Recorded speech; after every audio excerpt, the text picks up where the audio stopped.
નમસ્કાર, આપ જોઈ રહ્યા છો ન્યૂઝ ગુજરાત।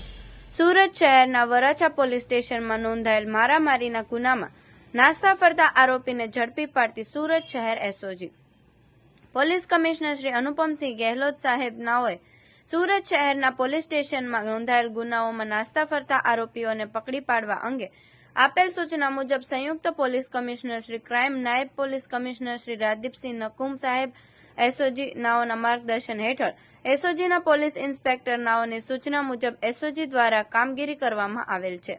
એસઓજીના ટીમના માણસો શહેર વિસ્તારમાં પેટ્રોલિંગમાં હતા તે દરમિયાન એએસઆઈ અનિલભાઈ વિંજીભાઈ તથા હેડ કોન્સ્ટેબલ દામજીભાઈ ધનજીભાઈ નાઓને મળેલ બાતમી આધારે અઠવાલાઇન્સ લુડ્સ કોન્વેન્ટ સ્કૂલ 3 રસ્તા પાસે આવેલ ચાની દુકાન પાસેથી આરોપી ગોપાલ ઉર્ફે ગોપી અશોકભાઈ રાજપૂતને ઝડપી પાડેલ છે।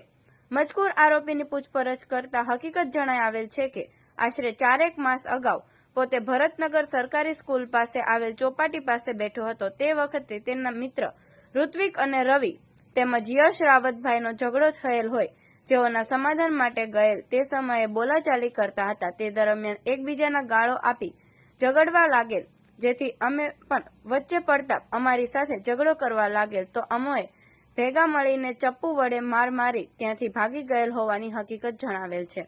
આરોપી વરાછા પોલીસ સ્ટેશનના ગુનામાં નાસ્તો ફરતો હોય જેથી તેના વિરુદ્ધ કાયદેસરની કાર્યવાહી કરી આરોપીને વરાછા પોલીસ સ્ટેશનમાં સોંપેલ છે। આવા અવનવા સમાચાર જોવા માટે જોતા રહો P24 ન્યૂઝ ગુજરાત।